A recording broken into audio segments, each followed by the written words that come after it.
మంత్రులు ముఖ్యమంత్రులు పెద్ద మీటింగ్ పెట్టి మాట్లాడుతుంటే జనాలలో చిన్నగా ఉండదు పోర్రి. మాజీ సీఎం కేసీఆర్, మంత్రులు కేటీఆర్, హరీష్ రావులు అట్టనే మల్లారెడ్డి అసొంటోళ్ళు మాట్లాడుతుంటే అబ్బాబాబాబా మామూలు కేకలు పెట్టారు పోర్రి. ఎట్లున్నారా అని అడిగితే చాలు కెవ్వు కేక అన్నట్టు సమాధానం ఇస్తారు. కానీ మంత్రి జూపాలి మాటలకు మాత్రం జనాలు ఎట్లా రియాక్ట్ అయినరో చూడుండ్రి. అందరు సంతోషంగా ఉన్నారా? సంతోషంగా ఉన్నారా? ఉన్నారా? లేరు. ఎందుకు లేరు? ఎందుకు లేరు? లెక్క చెప్పాలనా? వాస్తవం ఒప్పుకుంటారు. వేరే ఎవరు మీరు సంతోషంగా ఉన్నారు, మీరు ఎవరు సంతోషంగా లేరు. ఇన్నారా? మీరు సంతోషంగా ఉన్నారా అని మొదటిసారి అడిగినప్పుడు ఎవ్వరు సపోర్ట్ చేయలేదు. తర్వాత లేవు అని ఎవరు అన్నట్టున్నారు. పక్కకున్న ఆఫీసర్లు మంత్రి గారికి చెప్పంగానే సతమతం అయిండు పాపం. ఏం చెప్పాలో తెలియక మీరు నిజం ఒప్పుకున్నారు కానీ ఏరే కాడ జనాలు సంతోషంగా ఉన్నవారు చెప్తారు. సంతోషంగా ఎందుకు లేరో దానికి కూడా లెక్కలు చెప్పాలని కవరింగ్ ఇచ్చిండు. పాపం మంత్రి గారి ముందట కెమెరాలు వీడియోలు తీస్తుండే, అది టీవీలలో లైవ్ వస్తుండే. అట్లా అనొద్దని చెప్పేటట్టు లేదాయే. ముందే వాళ్ళకు చెప్పి ఉంచాలి కదా అని ఆఫీసర్లు అరుచుకునేటట్టు కూడా లేదాయే. అందుకే ఆ ముచ్చటను కవర్ చేసే ప్రయత్నం చేసిండు కానీ అడ్డంగా దొరికిపోయిండు. నాగర్ కర్నూలు జిల్లా అచ్చంపేట నియోజకవర్గం మన్ననూరు అనే ఊర్లే గిరిజనులకు ఇందిరమ్మ ఇండ్ల పత్రాల పంపిణీ కార్యం జరిగింది. అక్కడికి పోయిన మంత్రి గారు మీరు సంతోషంగా ఉన్నారా అని అడిగి లేని సిక్కులలో పడ్డాడు. అదే కార్యంలో తెలంగాణ రాష్ట్ర గీతం జయ జయ హే తెలంగాణ గీతాన్ని డిస్టర్బెన్స్ లతోని పాడించినందుకు ఆఫీసర్ల మీద కోపం చేసిండు.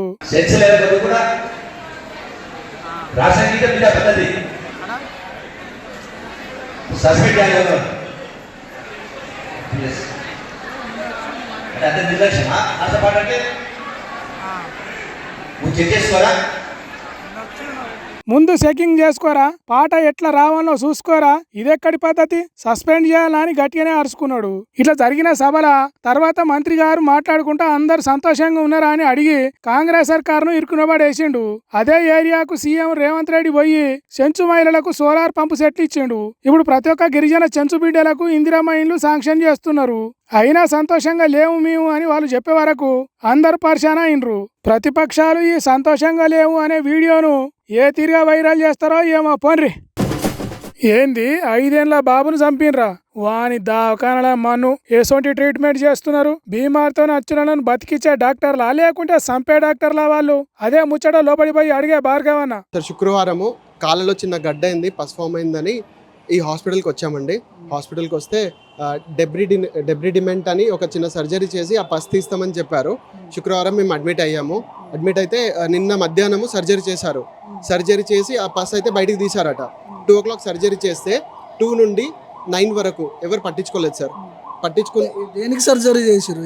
ఏంది ప్రాబ్లం? ఏంది అసలు? చీమ్ ఫామ్ అయింది అన్నారు. గడ్డ అయిందా? కాలుకి గడ్డ అయింది అన్నారు. చీమ్ ఫామ్ అయింది అన్నారు. ఆ గడ్డలో పస్ తీయడానికి సర్జరీ చేసామన్నారు. సర్జరీ అయింది, తెచ్చి ఆ వార్డులో పడేశారు. వార్డులో వేసిన తర్వాత 2 o'clock నుండి 2 గంటల నుండి 9 గంటల వరకు ఎవరు పట్టించుకోలేదు. అడిగితే డాక్టర్ చూస్తారు, మేము చెప్పేసినాము, అది మామూలుగానే అని చెప్పారు. తర్వాత నైట్ 11 o'clock హడావుడిగా ఆపరేషన్ థియేటర్కి తీసుకెళ్లారు సార్. ఆపరేషన్ థియేటర్కి తీసుకెళ్ళి ఇంకా నైట్ 11 o'clock నుండి పొద్దున 8 o'clock వరకు అసలు మాకు ఏం చూపించలేదు. బాబుకి ఇది కాంప్లికేటెడ్ ఉంది, కొంచెం ఇది ఉంది అది ఉందని చెప్పారు. కాకపోతే అసలు ఏముందని ఏం చెప్పలేదు. పొద్దున 8 o'clock బాబుకి హార్ట్ ఫెయిల్ అయింది, బాబు చనిపోయాడని చెప్పారు. అంటే కాళ్ళకి గడ్డ అయితే హార్ట్ ఫెయిల్ అయిందని చెప్పారా సార్? కాళ్ళకి గడ్డ అయింది, ఇంత పస్ చేయడానికి వాళ్ళు ఆపరేషన్ చేసి హార్ట్ ఫెయిలియర్ అని బాబుకి డెత్ సర్టిఫికేట్ అదే రాసిస్తానని చెప్తున్నారు సార్. ఇప్పుడు వెళ్ళేటప్పుడు బాబు బాడీ తీసుకెళ్లాలంటే కొంత అమౌంట్ కట్టి తీసుకెళ్ళమంటున్నారు. ఎందుకంటే కంప్లైంట్, పోలీస్ కంప్లైంట్ ప్రాసెస్ అంతా కొంచెం లెంతీ ప్రాసెస్. అప్పటి వరకు మీరు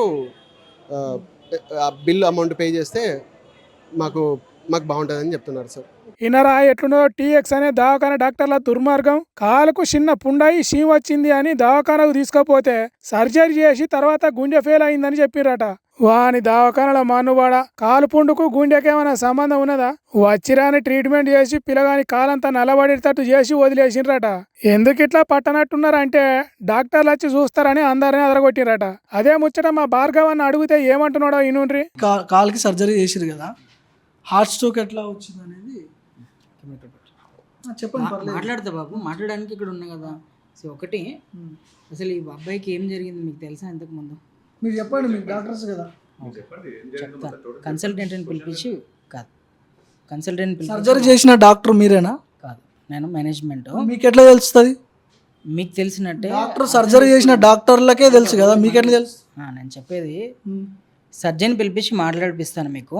అసలు బేబీకి కండిషన్ ఏంటిది, 8 months బ్యాక్ ఇదే కండిషన్తో, ఇంతకంటే సివియర్ కండిషన్తో వచ్చి అడ్మిట్ అయినప్పుడు ప్రాణాపాయం నుంచి అప్పుడు బయటకు వచ్చాడు.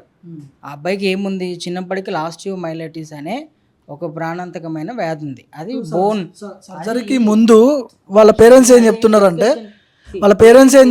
ఏం చెప్తున్నారంటే నేను సర్జన్తో మాడిస్తా అంటున్నాను. అందుకే సర్జన్తో మాడిస్తా అంటే నేను చెప్పగానే రాడు కదా, ఆయన కింద 10 నిమిషాలు కూర్చోండి, ఆబ్వియస్లీ సర్జన్తో మాడిస్తాం.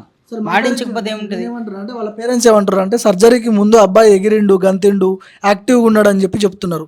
సర్జరీ తర్వాత 2 సార్లు సర్జరీ తర్వాత ఇట్లా జరిగిందని చెప్పి చెప్తున్నారు.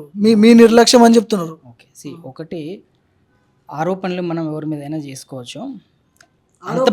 ఒక్క నిమిషం బాస్, నువ్వు క్వశ్చన్ అడిగినావు కదా, నేను దానికి ఆన్సర్ చెప్పని, దానికి ఎందుకు మనం ఇక్కడ ఉన్నది. మీరు నిజం కోసం వచ్చారు, నేను నిజం చెప్పడానికి ట్రై చేస్తున్నా, మధ్యలో ఇంటరప్షన్ వద్దు. I respect your time, I respect every one time. ఒక 4 years అబ్బాయి చనిపోయింది అంటే అందరికి బాధ ఉంటుంది, మాకు కూడా బాధ ఉంటుంది. చూసినరా ఎట్లున్నదో వాళ్ళ సమాధానం. పేగు తెంచుకొని పుట్టిన కొడుకు జీవితం లేడని ఆ తల్లి తల్లడిల్లి ఏడుస్తుంటే ఏం చేసుకుంటారో చేసుకోపోర్రి అన్నట్టు సమాధానం ఇస్తుర్రు. ఇట్లా అయితే వీళ్ళకు న్యాయం జరగదని మన భార్గవ్ అన్న పోలీసులు దవాఖానకు వచ్చేటట్టు ఏసి కేసు పెట్టించిండట. బంజారా హిల్స్ పోలీసులు దవాఖానకు వచ్చి చట్టపరమైన చర్యలు తీసుకుంటామని చెప్పిండ్రు. ఏ చట్టం ప్రకారం చర్యలు తీసుకున్నా డాక్టర్ల నిర్లక్ష్యంతో చచ్చిపోయిన కొడుకు మళ్ళా రాడు. పైసలున్న దవాఖానలు వీళ్ళకు న్యాయం జరిగేటట్టు చెయ్యరు. ఆఖరికి సామాన్యుడే పోరాటం చేయాలి. కాబట్టి మైక్ టీవీ చివరి దాకా వాళ్ళకు అండగుండి న్యాయం జరిగేటట్టు చేస్తుందని మాటిస్తున్నది. ఇక ఉండే భార్గవన్న